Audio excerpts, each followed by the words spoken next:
Hello friends and enemies alike, this is Elizabeth again with yet another episode on the Family Murders podcast and the dirty, disgusting, filthy, rotten underbelly that is South Australia.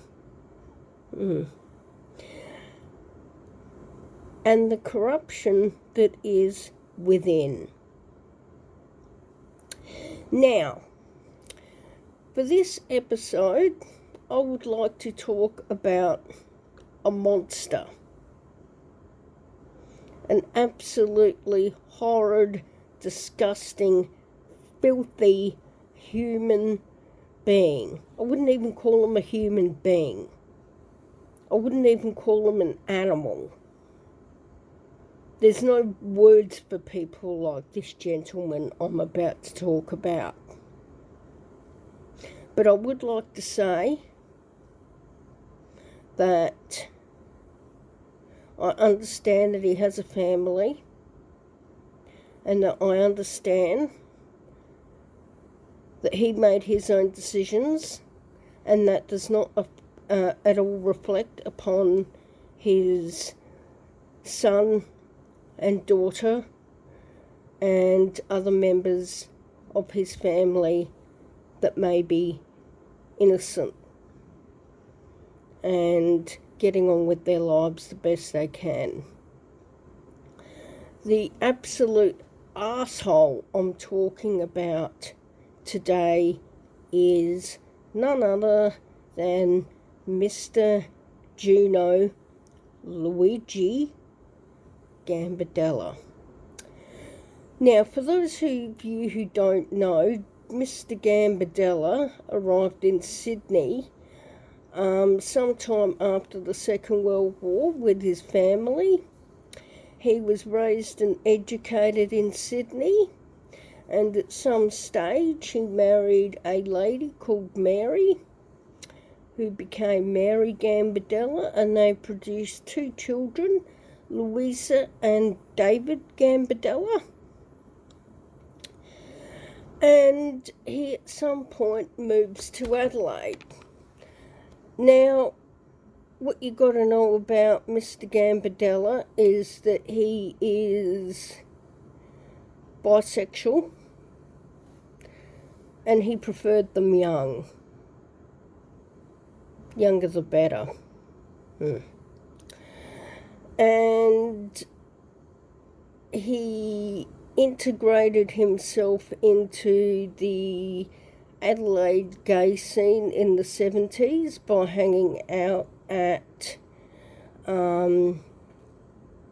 local Adelaide gay bars like La Belle's and the Mars Bar and the Buckingham Arms. And he became trusted enough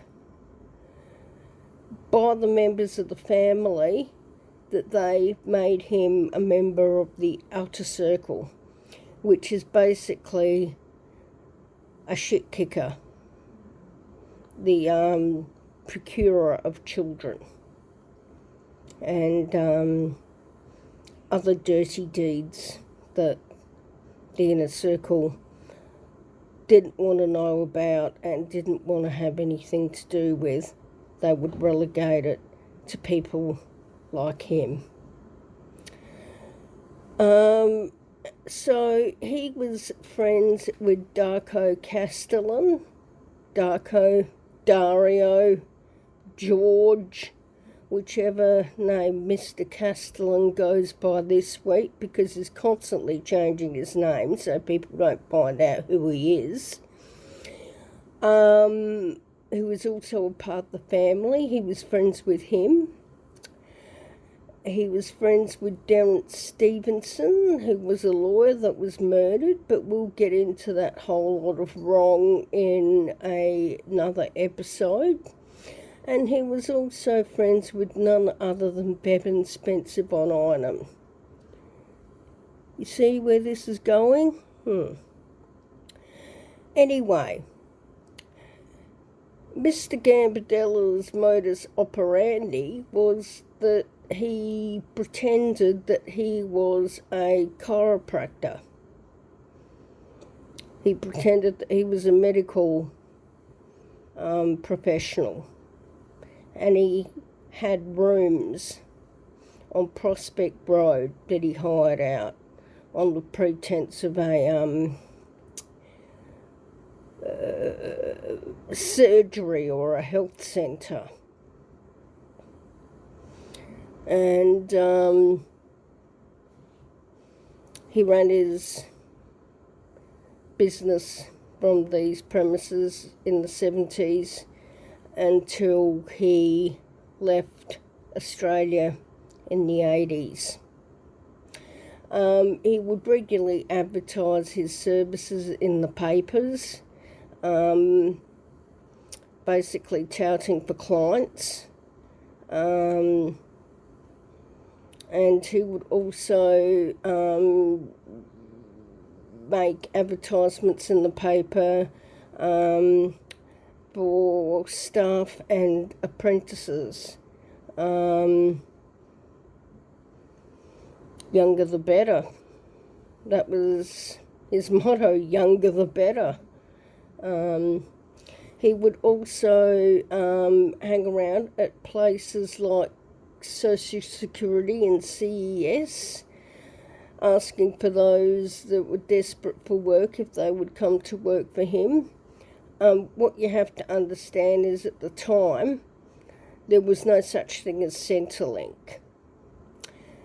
Social Security and the CES were completely different organisations. Social Security handled the financial side of things, and the CES was like a job agency, and they would have notices on their boards for courses and jobs and whatever, and you would respond to those jobs and courses appropriately. So he would hang out there and ask people whether they'd like to come and work for him. And he had an interview process, of course. The interview process would involve going with him, and he would take them into his medical practice. He would show them through the rooms, which were covered in head to toe with child porn and gay porn of the vilest kind. Those that didn't get out or couldn't get out were basically sexually assaulted by him. The interview process also would have, of course, involved engaging in oral sex with him, and then he'd give you the job. If he thought that you were trustworthy and safe. And so he did that. He also had a clientele book, and he would keep names in that.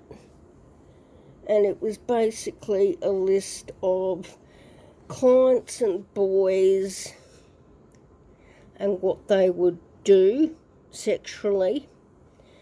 And whenever the family wanted someone, he would just open up his book, go through his list, and procure the individual for that job. And he was paid very handsomely for it as well. Gino was known to police, and he was on the radar right from the beginning, because several young men filed reports about him in the 70s, because they would go to these job interviews at his rooms, and they would get sexually assaulted, and they'd go to the police, and the police would either ignore their reports and have a good laugh at them, or tell them there's not enough evidence, it's your word against his. But he was definitely on the radar, and they definitely knew what he was doing, and they were definitely letting him get away with it, for sure.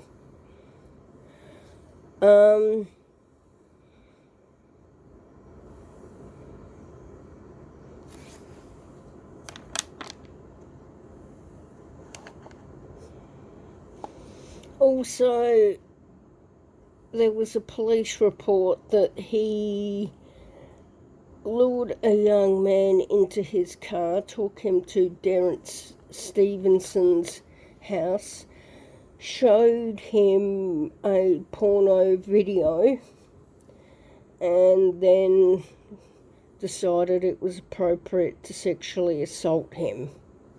And that was what Gino did. I mean, he didn't care. And so, anyway, Gino was charged in 1979 as an accessory to the murder in the Derrance Stevenson case, but his charges were later dropped. And it was during the case that it was revealed that Gino was a well-known scout for the family. At night, when he wasn't working at the chiropractor clinic, he was scouting Adelaide's gay hotspots and recruiting young guys for sex. And that's how he grew his clients list. And it grew to be quite a sizable one too.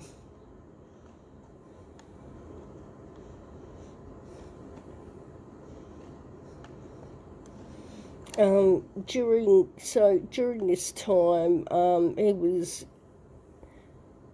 always on the radar.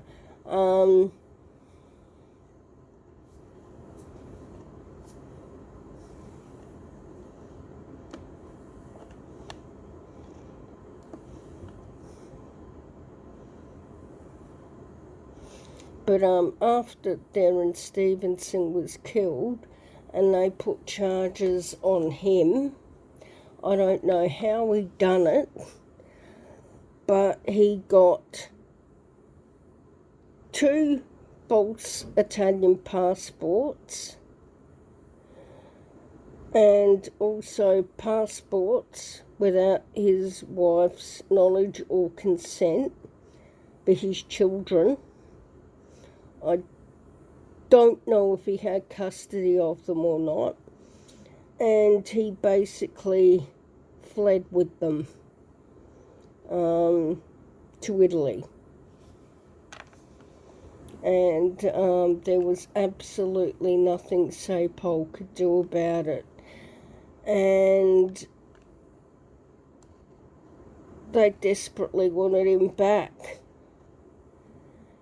Not only for him, but for the safety of the children, because they knew what he was like. And they knew that the kids weren't safe in his care. And so they basically tried to make an arrangement where they would drop the charges if Gino would come back to Australia with the children.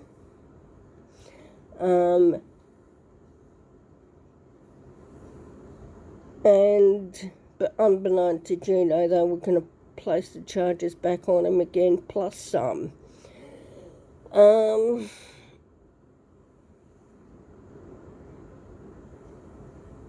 And it didn't work. He just went underground more. Back in 2007,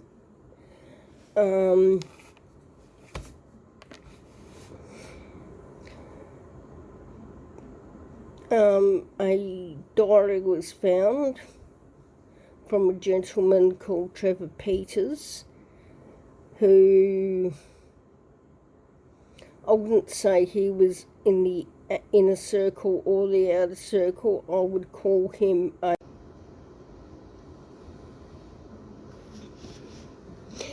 So, as I was saying, Trevor Peters lived in Adelaide, or just outside of Adelaide, and he had died.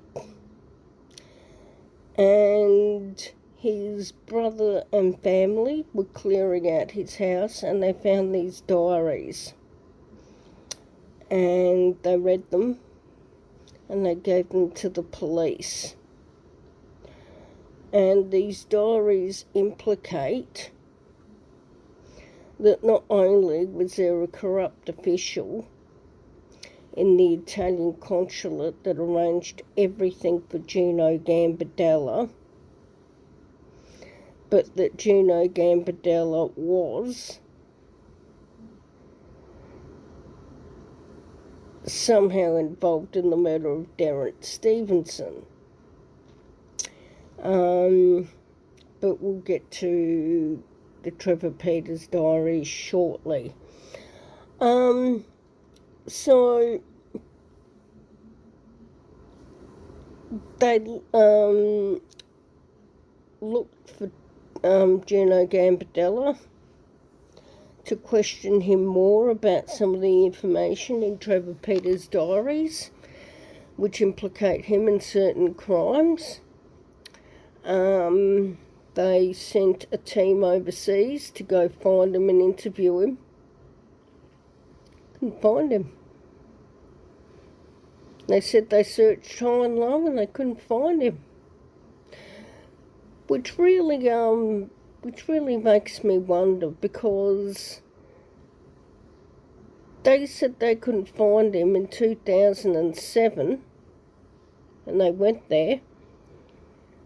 A independent journalist who was writing a book about the family murders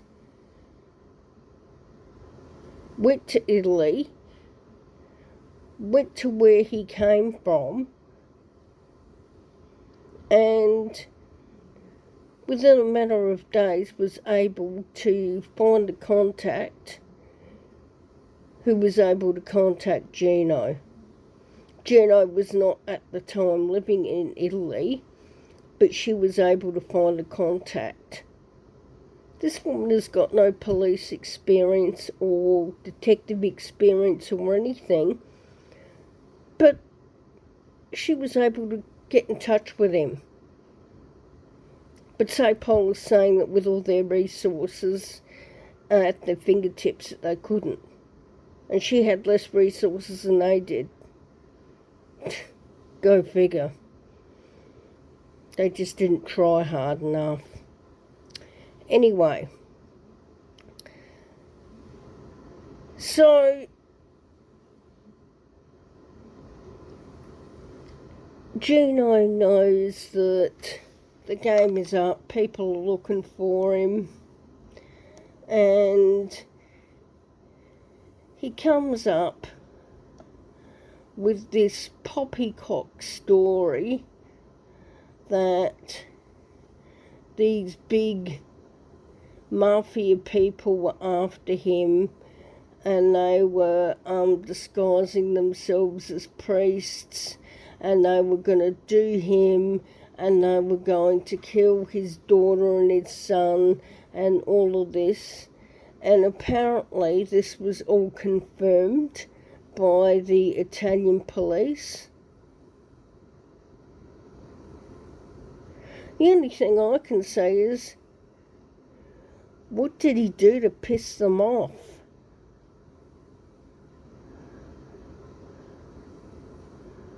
And would like it to be known that Gino's behaviour didn't change as soon as he got on the plane to Italy.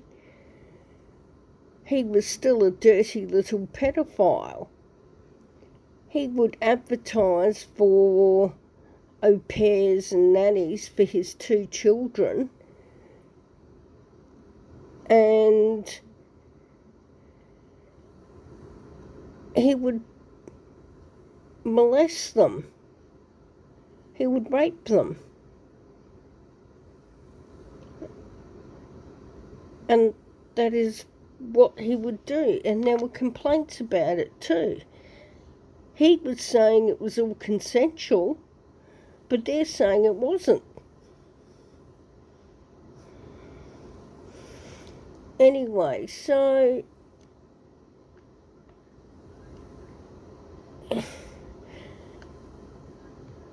it ends up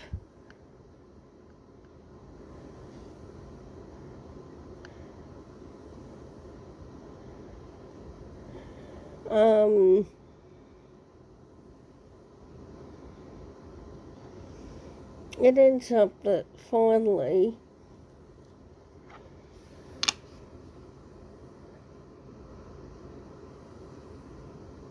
he dies this year of a stroke. And he took all his secrets with him to the grave.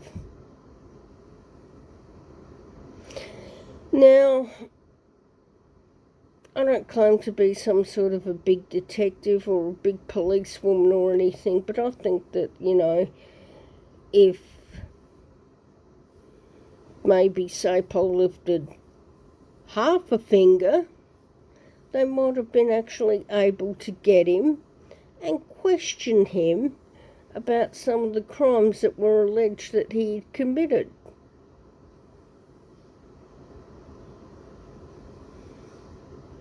He was able to be found. It wasn't hard to find him. It only took this journalist a couple of days to find him, or find a contact who was able to get in touch with him. So there is absolutely no reason, I don't think, that Sapol could have done their job. And now we will never ever know what he knew. And I'll bet you bottom dollar that he had evidence that could have cleared up a lot of crimes in South Australia and could have ended a lot of heartache for a lot of families here. But because of Sapol's fuck up, that's just never going to happen, and we're just going to be left wondering. And that's not fair, and that's not okay.